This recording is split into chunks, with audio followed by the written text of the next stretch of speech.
누가 뭡니까? 아브라함을 시험하신 테스트입니다. 그런데 성경은 아브라함의 심정에 대해서 이 테스트를 하려고 하는 하나님 말씀은 있지만 이것을 받은 아브라함의 심정이 어떨까? 이 명령을 받은 아브라함의 심정에 대해서는 아무런 설명이나 표현이 나타나고 있지 않습니다. 그런데 우리는 이 아브라함의 심정을 알아야 되고 심정을 알아볼 필요가 있고 묵상해 볼 필요가 있는 것입니다.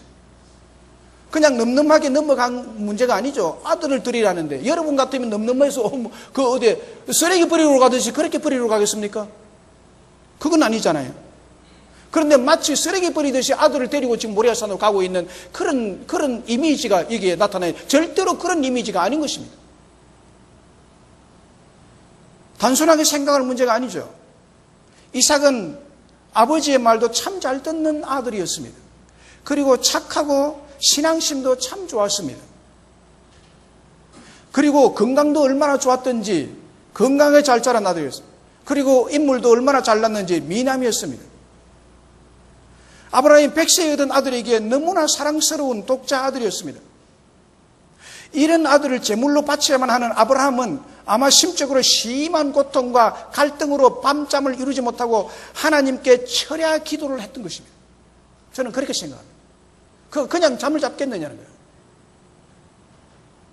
그냥 잠을 잘 수 있겠느냐는 거예요. 아브라함이 아무리 나이가 많이 늙어도 지금 아브라함 나이가요 75세의 부름을 받아가지고 100세의 아들을 얻었다면 이삭 아들이 100세의 한 살이었는데 지금 이 이삭이 자기의 장작 더미를 쥐고 아버지와 함께 산에 올라갈 정도면 지금 15살 됐다고 봅니다. 그러면 아브라함의 지금 나이는요 130, 40세가 됐습니다. 이런 사람이 지금 산으로 올라갑니다. 그런데 아무 잠도 아들을 바치려고 하는 이 명령을 받고 아브라함의 심정이 아무런 동료도 없이 그냥 잠 굴굴 자고 일어났겠어요? 그래서 새벽 일찍 일어났을까? 저는 그렇게 생각 안 합니다. 아브라함도 사람입니다. 나이는 늙었지만 아마 밤잠 못 자고 하나님 앞에 이 일이 어찌된 일인지 왜 이러시는지 아마 하나님께 많이 묻고 철야 기도를 했을 것입니다. 왜냐하면 그는 예배의 사람이고 그는 기도의 사람이기 때문에 그는 예배의 사람이고 기도의 사람이기 때문에 그의 고통스러운 심경을 하나님께 그대로 드리고 물어보았을 것입니다. 밤새도록. 그리고 다음날 아침에 일찍 일어나 하나님께서 지시하신 모리아산을 향하여 담대하게 그 종들과 아들 이삭을 데리고 걸어가고 있습니다. 그리고 아들 이삭을 번제의 제물로 드리기 위해서 결박하고 번제의 장작 더미 위에 칼을 뽑아들고 아들을 잡으려고 했습니다. 그때 하나님의 사자가 하늘로부터 급히 강림하셔서 아브라함의 칼을 저지시키셨고 이삭을 죽음에서 구원해 내셨습니다. 아브라함은 지금까지 소나 양을 죽여 바치는 번제 제사를 정성껏 드려왔습니다. 한두 번 드린 것이 아닙니다. 평생에 그는 하나님 앞에 양이나 어린 송아지를 하나님 앞에 잡아서 드려서 왔습니다. 그러나 이번 모리아산에서의 번제는 그 의미가 완전히 전에 드린 것과 다른 것입니다. 왜냐하면 그 제물이 소나 양이 아니라 자신이 100세에 얻은 사랑하는 아들 독자 이삭이기 때문입니다. 물론 결과론적으로 말씀을 드리면 다른 때와 똑같이 수양 한 마리를 번제의 제물로 잡아 드렸습니다. 그러나 여기에는 엄청난 차이가 있습니다. 아들은 직접 죽지 않고 살았지만 아브라함의 심정과 마음으로는 아들이 죽은 것과 똑같은 번제의 제사를 모리아산 제단에서는 드린 것입니다. 모리아산의 그 수양은 그냥 수양이 아니라 이삭과 똑같은 의미의 제물이었습니다. 이삭도 그 수양을 볼 때마다 얼마나 고맙고 감사했을 것입니다. 왜냐하면 그 수양이 없었더라면 이삭 자신이 죽어야만 했을 것이기 때문입니다. 그리고 그때 아브라함의 가슴에 밀려오는 깨달음은 바로 이것이었을 것입니다. 지금까지 나는 너무나도 제사의 참된 의미를 모르고 하나님의 그 희생적인 사랑의 의미를 모르고 이 제사를 드려왔구나. 그 양 한 마리, 송아지 한 마리의 죽음이야말로 내 사랑하는 아들, 내가 가장 아끼는 것, 바로 나 자신을 대신하는 죽음이었구나 라는 것을 뼈저리게 느끼고 체험하고 깨닫게 된 사건인 것입니다. 아브라함이 하나님의 명령 따라 이삭을 바치는 제사를 통해서 보여주시고자 하는 진정한 뜻이 무엇일까요? 번제의 제사는 단순히 짐승 한 마리 죽이는 것이 아니라는 것입니다. 예배는 단순히 하나님 앞에 수동적으로 앉아있다가 보고 가는 것이 아니라는 것입니다. 실제로 내 아들을 죽이는 심정으로, 나 자신을 죽이는 심정으로 들어져야 한다는 것이 모리아산의 번제의 사건인 것입니다. 오늘 우리에게 던져주는 예배의 정신을 여기에서 우리는 읽을 수가 있는 것입니다. 여기서 우리를 힘들게 하는 부분이 있습니다. 신앙생활 하는 사람들에게 굉장히 힘들어하는 부분이 있습니다. 왜 이 말씀을 기록했을까라는 의문이 가는 부분이 있습니다. 그것은 아브라함이 어떻게 사랑하는 독자 아들까지 번제의 제물로 바치는 순종을 할 수 있느냐는 그런 큰 믿음을 발휘하는 사람이 되었을까 하는 점입니다. 이것이 우리를 어렵게 만듭니다. 그러면 그것이 어떻게 가능했을까요? 이것이 진정한 믿음인 것입니다. 이것을 풀어야 됩니다. 우리는 그냥 이유도 없이 아브라함은 믿음으로 순종해서 하나님 앞에 아들을 드렸다. 그런데 실제로 그 믿음이 우리 교회 현장 속에 나타납니까? 헌금만 이야기해 그 시험 들어서 교회를 안 나오는 사람들인데, 이런 시대인데 아들을 바치라니. 시간을 내서 전도 좀 합시다 해도 안 나오는 사람들이.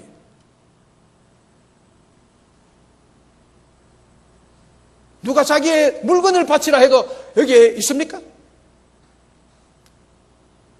그런데 자기의 아들 독자를 번제의 제물로, 인신 제물로 드리라는 이것에 아브라함이 어떻게 순종할 수 있었느냐는 거예요.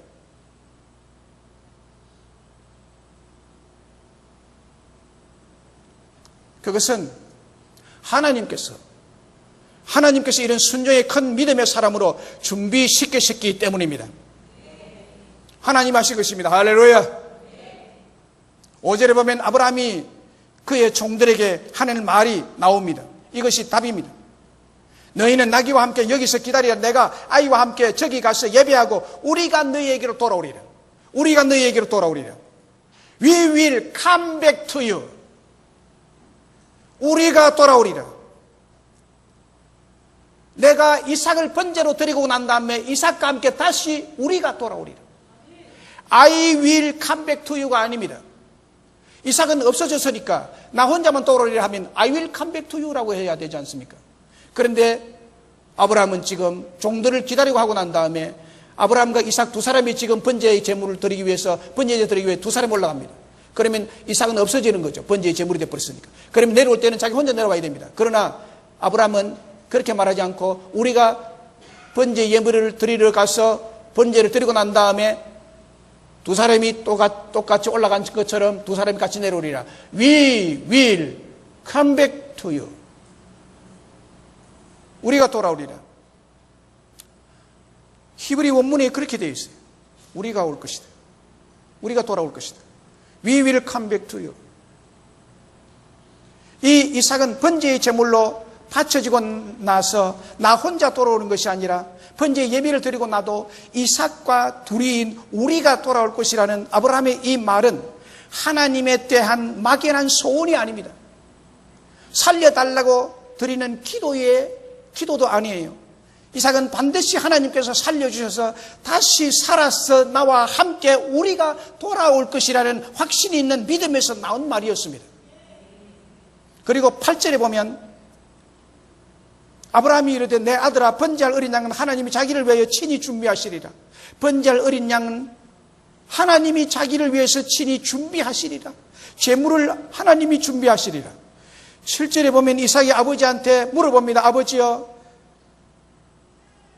불과 나무는 있거니와 번제할 어린 양은 어디 있습니까? 거기에 대한 대답이, 아버지의 대답이 하나님이 번제의 제물인 어린 양을 친히 자신이 준비하시리라는 이 확신을 가지고 있습니다.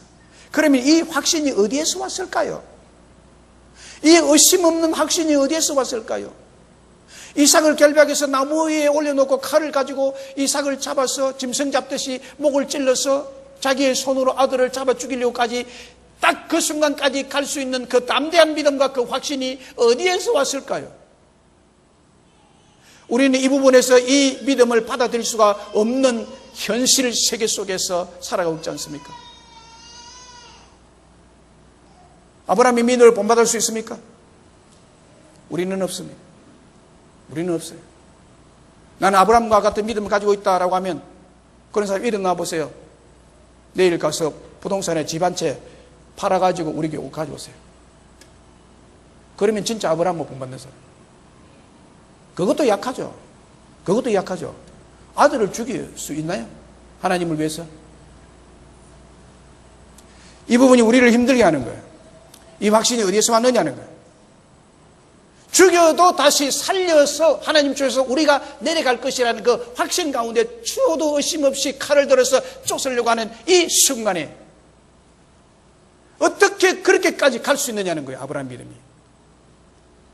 성경은 어떤 이야기나 사실이나 역사를 기록할 때 압축법을 쓰고 요약법을 쓰고 생략법을 씁니다. 오늘 본문에는 생략법으로서 명확히 나와 있지 않지만 성경적인 전체를 볼 때 하나님이 그에게 아들 이삭을 번제로 바쳐라. 하지만 내가 이 이삭을 죽이지 아니하고 내가 살려낼 것이고 번제물은 내가 준비할 것이라는 말씀을 기도 중에 하나님의 음성을 아브라함이 분명히 들었습니다. 분명히 들었어요. 듣지 않고 이럴 수 없어요. 철학기도 하면서 들은 거예요.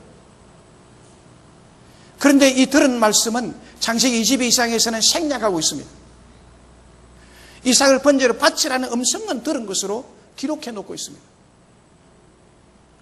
그리고 그 뒤에 하나님이 어떻게 이 문제를 해결해 줄 것이라는 그것은 성경에서는 생략하고 있습니다.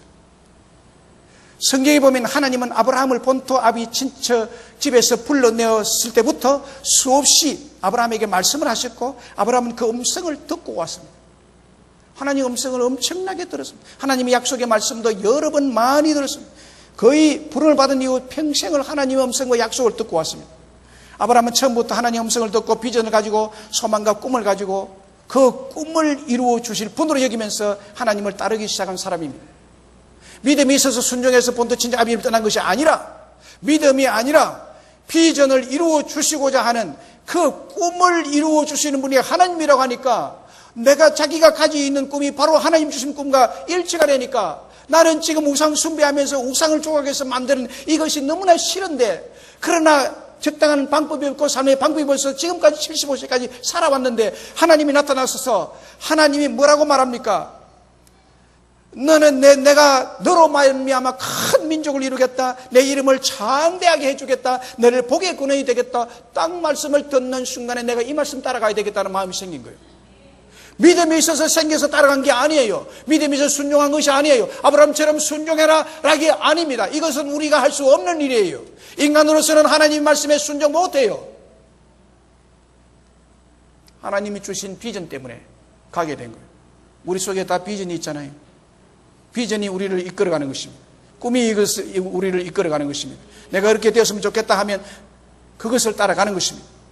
창세기를 자세히 살펴보면 하나님이 어떻게 아브라함을 이런 큰 믿음의 사람을 세워가시는지를 분명하게 알 수 있습니다. 22장만 가지고는 설명이 안 됩니다.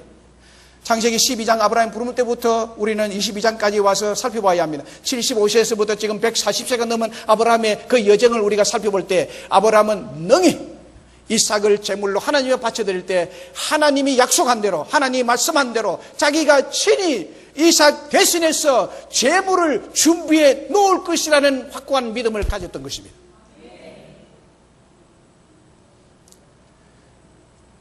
창세기 12장에 자기가 거짓말해가지고 자기 아내가 빼앗겼을 때 하나님이 기적적인 방법으로 아내를 구출해 줍니다.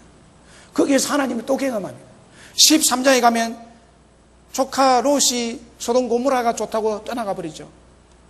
그런데 아브라함은 지금 홀로 남았습니다. 너무 외롭습니다. 조카가 떠나보낸 다음에 너무나 마음이 허전하고 있는데 하나님이 나타나셔가지고 이렇게 말하면 아브라함아 네 눈을 들어 동서남북을 바라보라. 이 보이는 땅을 다 네게 주겠다. 그리고 네 자손이 땅에 티끌같이 될 것이라는 약속의 음성을 다시 반복해서 아브라함에게 들려주고 아브라함의 마음을 위로해 줍니다.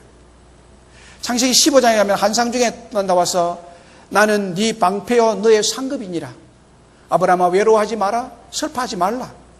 나는 네게 아들을 줄 것이다 라고 그때 말씀하시면서 하나님이 언약의 표시로 쪼갠 재물 사이로 빛이 지나가고 불이 지나갑니다. 그래서 언약을 다시 세워주고 확실시해 줍니다. 아브라함은 이 언약을 보고 하나님이 살아계신 것을 다시 마음에 믿게 되는 것입니다. 그리고 17장에서 99세 된 아브라함에게 하나님이 다시 찾아와서 아브라함의 이름을 바꿔주죠. 17장에서 아브라함 이름이 바뀝니다. 아브라함에서 아브라함이라고. 또 그의 아내 사레도 사라라고 바꿔줍니다. 그리고는 아들을 낳을 것이니 그 이름을 이삭이라고 하고 이삭까지 이름을 지어줍니다. 그래서 18장에 와서 천사가 3명이 아브라함에게 찾아왔는데 아브라함이 큰 대접을 하죠. 그리고 내년 이맘때 아들을 낳을 것이라고 이제 구체적으로 약속합니다. 그때 사라가 이 말을 듣고 속으로 웃었다고 했습니다. 그때 하나님이 그 웃음을 듣고 비웃음이죠. 비웃음을 듣고 여호와께서 능치 못할 일이 있겠느냐 하시면서 아들을 품에 안고 진짜 웃게 될 것이라고 믿음이 약했던 사라와 아브라함 믿음에 더 확신을 심어주는 사건이 나옵니다. 또한 하나님은 소돔과 고모라 성을 제약 중에서 멸하실 때도 아브라함이 중보기도를 하죠. 자기의 조카 롯과 그의 가족들을 구해달라고. 그래서 하나님은 그 기도를 들으시고 소돔성에 있었던 조카 롯의 가족을 구해내십니다. 이럴 때도 이를 통해서 아브라함은 하나님의 엄청난 능력을 체험하고 소돔 고모라성을 불로 태우실 때 아브라함은 두 눈으로 보면서 하나님은 살아계신 분이고 죄악을 기뻐하지 아니하시는 하나님인 것을 그는 알고 그의 중보기도를 낱낱이 다 들어주신다는 하나님에 대한 신뢰와 하나님에 대한 약속의 그 말씀을 전적으로 믿는 믿음의 단계로 점점점 나아가게 되고 그는 하나님만을 온전히 경외하는 믿음의 사람으로 변모해 가게 되는 것입니다. 창세기 20장에서 아브라함은 블레셋 왕 아비멜렉에게 아내를 또 뺏게 합니다. 이번에도 하나님이 아비멜렉에게 아내를 구해주십니다. 이때도 기적적인 하나님의 방법으로 그의 아내를 구출해내시는데 이때도 하나님을 다시 한 번 더 경험하게 되는 거죠. 그리고 드디어 아브라함 나이가 100세 때 약속대로 아들 이삭을 품에 안게 됩니다. 이 놀라운 사건은 죽은 자와 같은 자기 아내 사라의 죽은 태에서 새 생명이 태어나는 것을 보고 여호와 하나님은 생명을 주시는 생명의 주인이심을 그는 다시 한 번 더 체험하게 되는 것입니다.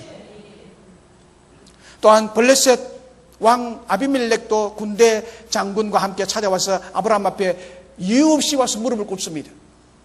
당신이 우리와 함께 하친하고 우리와 함께 싸우지 말자고. 또한 선명하게 눈에 보이는 사건으로 피부로 느끼도록 뼛속에 느끼도록 삶으로 느끼도록 하나님을 경험하게 하십니다.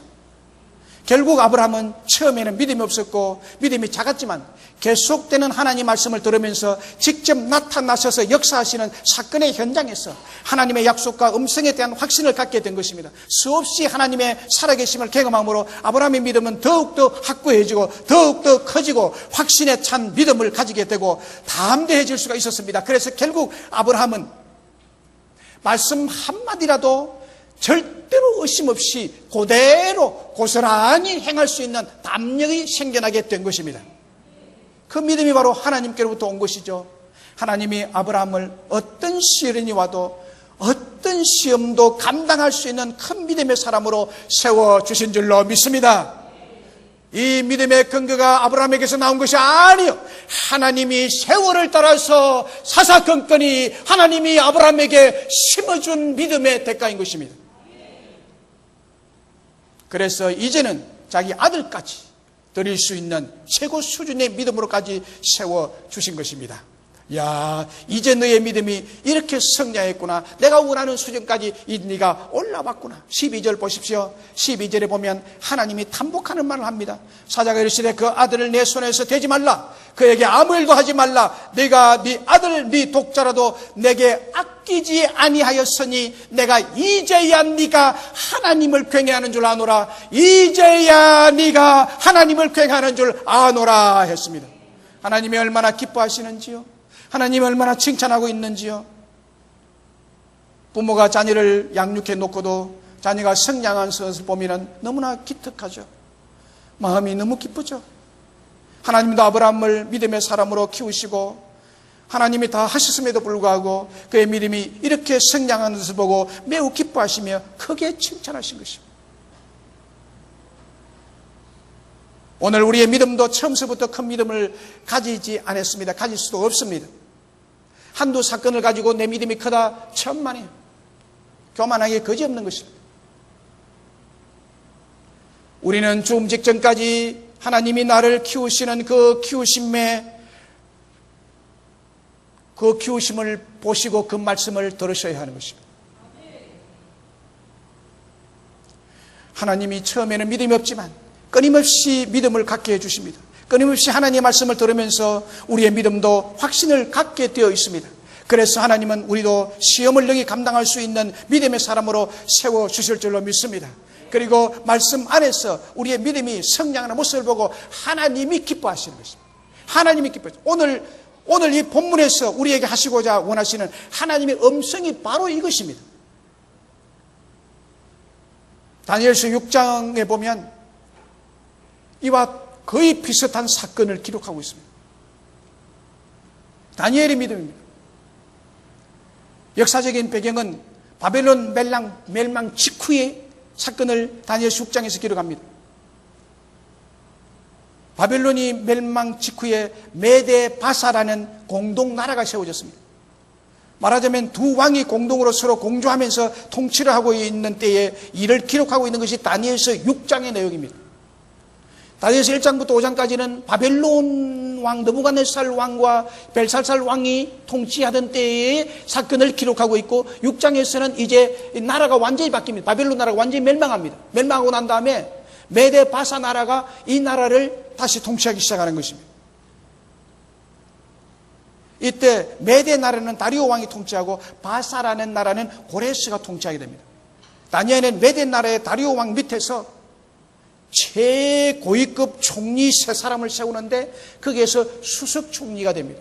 다니엘이. 그런데 다른 총리들과 고관 120명이 일제히 일어나서 다니엘을 제거하기 위해서 신앙적인 것으로 핍박의 음모를 꾸미고 그것을 왕명으로 선포하게 됩니다. 그것이 다니엘서 6장 7절에 이렇게 나와 있습니다. 이제부터 30일 동안 누구든지 왕 외에 어떤 신에게나 사람에게 구하면 사자굴에 던져 넣기로 한 음모였습니다. 다니엘은 하루 세 차례 하나님께 구하고 기도하는 사람임을 이미 알고 있는 총리들과 고관들이었습니다. 그런데 다니엘 보십시오. 다니엘서 6장 10절에 보면 이렇게 기록하고 있습니다. 다니엘이 이 조세의 왕의 도장이 찍힌 것을 알고도 자기 집에 돌아가서는 윗방에 올라가, 다락에 올라가, 2층에 올라가, 자기 집에 돌아가서는 윗방에 올라가 예루살렘을 향하여 난 창문을 열고 전에 하던 대로 하루 3번씩 무릎을 꿇고 기도하며 그의 하나님께 감사하였더라고. 어떻게 이런 일이 가능하냐는 거예요. 어떻게 죽을 줄 알면서 사자굴에 들어가서 갈기갈기 찢겨서 사자의 밥이 그 아픈 상처를, 그 아픔을 무릅쓰고 그 사자굴에 들어가는 일이 맹약관한 사실이 되어 있는 사항에도 불구하고 그가 창문을 열어놓고 기도했다는 것이, 그 기도의 내용도 감사했다는 것이 어떻게 가능했냐는 거예요. 이것 또한 다니엘의 믿음도 아브라함처럼 하나님이 그렇게 성숙시켜 준 거예요. 이렇게 할 수 있을 정도로. 이렇게 할 수 있었죠. 지금 이때의 다니엘의 나이는요, 80의 고령의 나이입니다. 청소년이 아니에요. 이제 죽을 날이 임박하에 있는 이때입니다. 그때까지 다니엘은 총리로서, 수석 총리로서 인정을 받고 일을 하는 것입니다. 10대에 포로로 잡혀와가지고 80세까지 그의 삶의 여정 가운데 하나님이 다니엘과 함께 하신 것입니다. 하나님이 죽을 고비를 얼마나 많이 느꼈는지. 다니엘서 1장에서는 막 잡혀와가지고 청소년들을 이제 교육을 하는데 우리는 왕의 진미를 먹지 않겠다고 뜻을 정해서 다니엘이 뜻을 정해요. 왕의 진미 안 먹으면 안 되는데 그때서 자기는 우상 앞에 놓은 왕의 진미 안 먹겠다고 뜻을 정하고 우리는 식물만 먹겠다고, 채소만 먹겠다고, 이것을 3개월 동안 시험을 해보라고. 그래서 시험해보니까 나중에 고기를 먹은 사람보다도 채소만 먹은 다니엘과 그의 세 친구의 얼굴이 더 지혜롭고 더 총명하고 더 아름다웠다고 말합니다. 그리고 다니엘서 1장 끝부분에 보면 애굽의 이 바벨론의 지혜로운 박사나 술객들보다도 그의 지혜와 총명이 10배나 되었다고, 10배나 더 지혜롭고 총명했다고 다니엘서 1장을 마감합니다. 그리고 2장에 들어가서는 느부갓네살 왕이 꿈을 꾸는데 자기가 꿈꿔놓고 꿈꾼 것이 무엇인지 몰라요. 뭔가 의미 있는 꿈을 꿨는데 도저히 꿈을 알 수가 없어. 바벨론의 모든 유명한 박사들 불러 모아서 물어봐도 아무도 몰라. 모르니까 왕이 화가 나가지고 다 쳐 죽입니다. 다니엘을 부릅니다. 다니엘, 너도 만약에 내 꿈을 알아맞히지 못하고 그 꿈을 해석하지 못하면 너의 목숨도 이와 같으리라고 다니엘을 부릅니다. 그때 다니엘이 하나님께 기도하고 자기 친구들한테 기도를 부탁합니다. 그때 하나님이 다니엘에게 지혜를 주어서 바벨론 임금이 꿈을 꾼 것을 다 하나님이 다 계시로 알게 하십니다. 그래서 그 얘기를 하니까 느부갓네살 왕이 탐복을 합니다. 그래, 그 꿈이 맞다고. 그 꿈의 의미가 뭐냐? 그 의미를 다 설명해 줍니다. 바벨론이 금방 멸망하고 이제 다른 나라가, 메데바사의 나라가 다시 설 것이라는 것에 대한 예고의 꿈이었는데 그것을 잊어버린 거예요. 다니엘이 이것을 설명해 줍니다. 여기에서 다니엘이 또 하나님의 살아계심을 경험하게 되는 거예요. 정말 하나님은 살아계시구나. 하나님은 모든 사람의 꿈을 다 아시는구나. 그 나라의 운명과 모든 사람의 운명을 하나님이 다 주관하시는구나. 그때 다니엘이 또 알게 되는 거예요. 하나님이 가르쳐주시는 계시로 말미암아 하나님을 경험하게 되는 거예요. 하나님이 이 다니엘을, 이런 믿음의 사람을 키워가고 계십니다.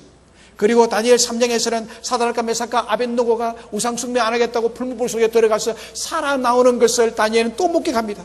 하나님은 이런 불속 가운데서도 살려내주시는 하나님이시구나, 생명의 주관자는 하나님이시구나 하는 것을 다니엘이 또 목격하게 됩니다. 그 다음에 4장에 와서 또 다시 꿈을 꿉니다. 두 번째 꿈을 꿨는데 또 잊어버려요. 이것을 다시 또 다니엘이 해석해 줍니다.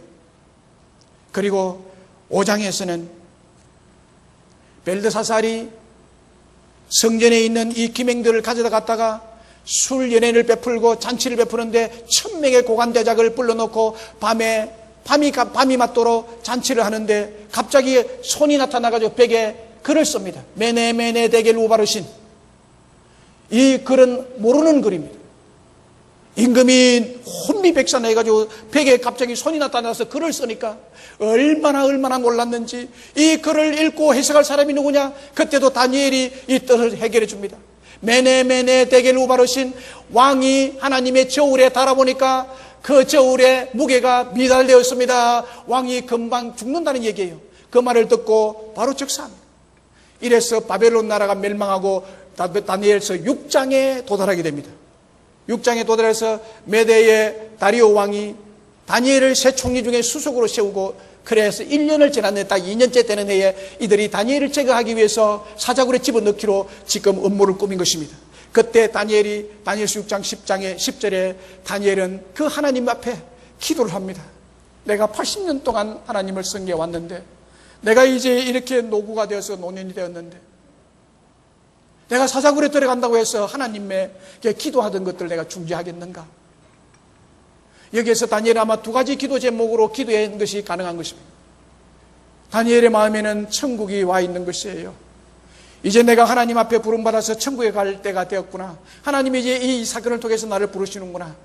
그래서 그가 창문을 열어놓고 하나님 앞에 감사 기도를 하기를, 하나님이여, 이제 내가 이 사건을 통해서 하나님을 어떻게 부인할 수 있겠습니까? 난 하나님 앞에 평소 하던 대로 기도합니다. 하나님 보십시오. 내 기도를 들으십시오. 나는 하나님 나라에 가서 살고 싶습니다. 하나님, 이 일을 통해서 나를 하나님으로 부르시는 것을 알고 정말 감사합니다라고 기도했을 가능성이 있고, 또 하나는 하나님이여, 그동안에 내가 경험한 대로 이 사건을 통해서 또 하나님이 살아계심을 나를 통해서 나타내 보이시는군요. 정말 감사합니다. 감사 기도가 절로 나온 것입니다. 그냥 감사한 것이 아니에요. 그래서 감사한 것이에요. 그렇게 감사한 대로 하나님이 직접 개입하셔서 사자굴에 들어갔지만 사자의 입을, 하나님이 천사를 파송해서 사자의 입을 봉한 것입니다. 다니엘의 믿음도 하나님이 주신 거예요. 할렐루야. 두려움 없는 하나님 말씀에 순종하는 믿음은 하나님이 주셔야 가능한 거예요. 우리는 할 수가 없는 거예요. 하나님께서는 이런 순종의 큰 믿음의 사람으로 아브라함을, 다니엘을 언제나 그 말씀과 체험으로 미리 준비시키시는 것입니다. 요한복음 14장 29절에도 이제 일이 일어나기 전에 너희에게 말하는 것은 일이 일어날 때에 너희로 믿게 하려 함이라고 말씀합니다. 하나님이 우리로 일이 일어날 때, 시험이 일어날 때, 어려움이 도래할 때 믿음으로 이기게 하려고 미리 말씀을 주신다는 것입니다. 하나님은 반드시 미리 말씀하십니다. 뭘 위해서? 우리의 믿음을 위해서. 언제 어려움을 당할 때 이 믿음을 가지고 그것을 극복해서 하나님이 예비하신 축복을 받아 누리게 하기 위해서 하나님은 언제나 우리에게 미리 말씀하시는 것입니다. 오늘 이 자리도 그 말씀의 시간인 것입니다. 로마서 10장 17절에 그러므로 믿음은 들음에서 나며 들음은 그리스도의 말씀으로 말미암느니라 말씀했습니다. 믿음이 어디에서 온다고 말합니까? 믿음의 출처는 그리스도의 말씀, 그 하나님의 말씀을 들음에서 온다고 했습니다. 말씀을 꾸준히 많이 듣고 평생을 들어갈 때 우리의 믿음은 점점 성숙되어 가고 아들까지 드릴 수 있는, 내 목숨까지도 내놓을 수 있는 믿음으로 나아가게 될 수가 있다는 말씀이에요. 저의 믿음도 교회에 처음 나올 때는 정말 믿음이 연약했죠. 믿음이 이렇게 손톱만큼 있었죠. 불신가정에서 혼자 교회에 다니고 예수님을 믿고 다녔기 때문에 믿음 생활에 대해 교훈을 주는 사람도 없고 멘토도 없었고, 그래서 믿음이 빨리 자랄 수 없었어요. 그래서 믿음이 정말 연약하고 믿음이 무엇인지 잘 몰랐던 때가 있었습니다. 그런데 신학교에서 말씀을 배우고 또 그 말씀을 실제로 내 삶 가운데 이루어지고 기도했던 것이 이루어지고 하나님께 직접 기적적으로 역사하시는 것을 내 피부로 몸으로 체험케 하시더라고요. 할렐루야. 이런 경험과 체험을 50년의 세월을 살아오면서 알게 되니까 지금의 믿음의 수준까지 오게 된 것입니다. 하루아침에 이루어진 것이 아니에요. 믿음이 약할 때는 무엇인가를 새롭게 시도하는 것을 참 어려워하고 주저했었습니다. 야, 이거 잘 될까? 만약에 잘못되면 어떻게 되는 거냐? 걱정이 많고 불안이 많았습니다. 그런데 그런 연약한 믿음이 이제는 할 수 있다, 하면 된다.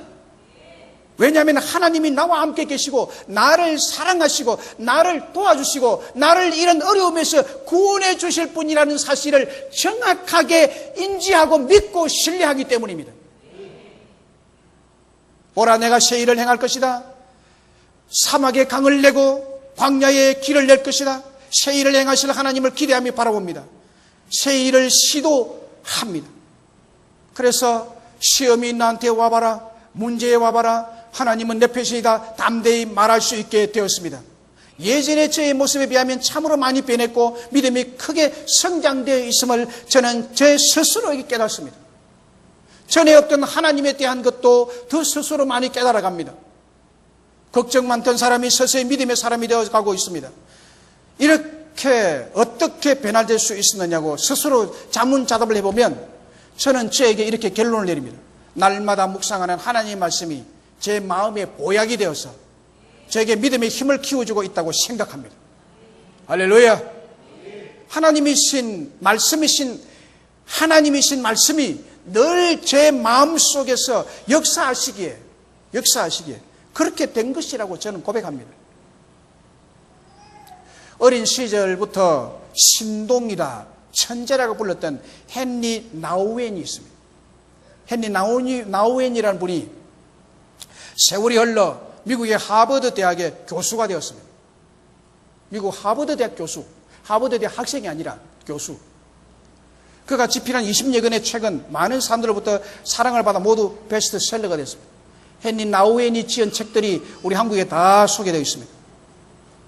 그런데 어느 날 나우엔은 많은 보수와 명예를 보장하는 하버드 대학의 교수직에서 물러나서 사표를 냅니다. 그리고는 정신지체 보호시설인 데이브레이크 공동체에 들어갑니다. 그곳에서 그가 하는 일은 정신지체아들의 대소변을 받아내고 그들을 목욕시키는 일입니다. 대교수가 그 일을 하러 들어갔습니다. 똥 받아내고 목욕시키는, 똥 닦아주는 일을 하고 들어갔다 이 말이에요. 많은 사람들이 이런 글을 보고 다음과 같이 물었습니다. 당신처럼 그렇게 능력 많은 교수님께서 왜 학교에서 학생을 가르치지 않고 엉뚱한 일을 하고 계십니까? 라고 질문을 던졌습니다. 그래서 헨리 나우엔은 미소를 지으면서 이렇게 대답합니다. 그동안 저는 인기와 성공의 정상에 서기 위해서 오르막길만 달려왔습니다. 하지만 어느 날 장애인을 만나면서 내리막길을 통해 예수 그리스도를 만날 수 있다는 사실을 깨닫게 됐습니다. 오르막길에서는 자기 자신만 보일 뿐입니다. 라고 대답했습니다. 여러분, 헨리 나우엔이 어떻게 하버드대 교수직을 사임하고 지체 장애우들의 대소변을 받아내고 목욕을 시키는 일을 할 수 있었을까요? 어떻게 이 일이 가능할까요? 그것은 하나님께서 끊임없이 그분에게 말씀으로 자신을 포기할 수 있는 그 믿음을 주셨기 때문입니다. 그에게는 그것을 할 수 있는 믿음이 하나님으로부터 받았기 때문이에요. 하나님의 믿음이 아니면 아브라함도 이삭도 다니엘도 헨리 나우엔도 지금 우리들도 없습니다. 그렇습니다. 하나님은 우리의 마음에 시간 말씀을 주시고 능력을 주시고 기적을 보여주시고 체험케 하시면서 우리의 마음속에 큰 믿음을 부어주시는 줄로 믿습니다. 그래서 하나님은 우리를 어떤 것도 능히 이겨내는 믿음의 사람으로 세워가시는 줄로 믿습니다. 그리고 하나님께서 준비하신 것이 뭘까요? 아브라함을 복의 사람으로 준비시킵니다. 축복된 사람으로. 17절 18절에 내가 네게 큰 복을 주고 네 씨로 크게 번성하여 하늘의 별과 같고 바닷가의 모래 같게 하리니 네 씨가 그 대적의 성문을 차지하리라. 또 내 씨로 말미암아 천하 만민이 복을 받으리라. 할렐루야. 복된 사람을 만들겠다는 거예요. 하나님 복된 사람으로 준비시켜야 하십니다. 여러분들을 복이 없는 사람으로 준비시키는 것이 아니라 여러분들을 복된 사람들로 준비시켜 가고 있는 줄로 믿습니다. 여러분들이 복된 사람이 되도록 하나님이 지금 역사하고 계신다는 사실입니다. 복된 사람이라는 블레스 메이커라는 거예요. 복을 만드는 사람이에요. 영향력을 끼치는, 선한 영향을 끼치는, 선을 행하는 사람 말합니다.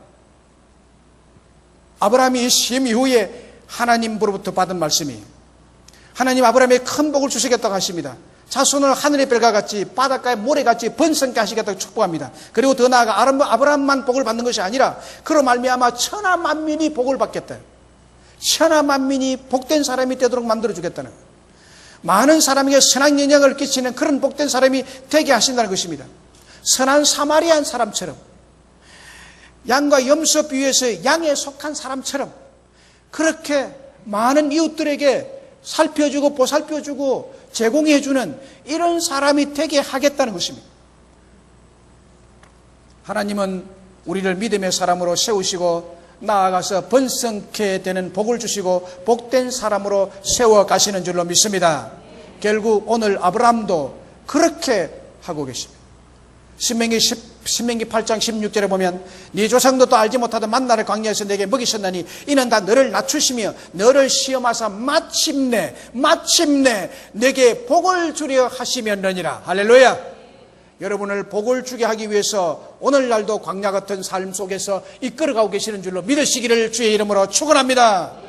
왜 이런 광야를 지날까 근심하고 낙심하고 절망하고 하나님 앞에 등을 돌리지 마시고 하나님은 이 광야를 통해서 이해되지 않아도 하나님의 좋은 뜻이 있습니다. 다 합력하여 선을 이루실 것입니다. 마침내 축복의 사람으로 우뚝 세워주실 줄로 믿습니다. 여러분을 통해서 많은 사람들이 빛을 보게 될 줄로 믿습니다. 여러분을 통해서 많은 사람들이 복된 자리로 나오게 될 줄로 믿습니다. 찬송가 373장에 보면 이런 가사가 고요한 바다로 저 천국 향할 때 주 내게 순풍 주시니 참 감사합니다. 하나님이 우리가 삶을 살아갈 때 어떤 때는요 고요한 바다처럼 아무런 어려움 없이 아무런 질고 없이 저 천국을 향하여 순풍을 주시니 얼마나 감사해요. 참 감사하죠. 이럴 때는 감사가 나오잖아요. 그러나 여러분 삶을 살아가다 보면 고요한 바다가 고요합니까? 태풍이 일어날 때가 있잖아요. 이 여름 되면 또 태풍이 올 거예요. 태풍 때 또 누가 어떤 피해를 받을지 몰라요. 큰 물결이 일어날 때 나 쉬지 못하나 이 풍랑으로 인해 더 빨리 갑니다. 큰 물결 일어나 나 쉬지 못하나 이 풍랑 인연하여서 더 빨리 갑니다. 인생이 그렇습니다. 큰 물결이 일어나 쉬지 못하고 고통당하고 시험의 풍파가 밀려와 힘들고 낙심될 때가 있습니다. 그러나 사랑하는 여러분 기억하십시오. 이 풍랑으로 인해서 우리로 하여금 더 복된 자리로 빨리 나아가도록 은혜와 축복이 되게 하실 줄로 믿습니다. 이처럼 우리 하나님은 우리를 복된 사람으로 세워가십니다. 이처럼 하나님은 우리를 번성케 하는 복을 누리게 하실 줄로 믿습니다. 이처럼 하나님은 우리를 복을 나누는 축복된 사람이 되게 하실 줄로 믿습니다. 말씀을 맺습니다. 우리 하나님은 우리를 믿음의 사람으로 준비시켜 갑니다. 아들까지도 바칠 수 있는 믿음까지, 그 확신이 드는 자리까지 우리에게 믿음을 생겨나게 합니다. 그리고 복된 사람으로 준비시켜 가십니다.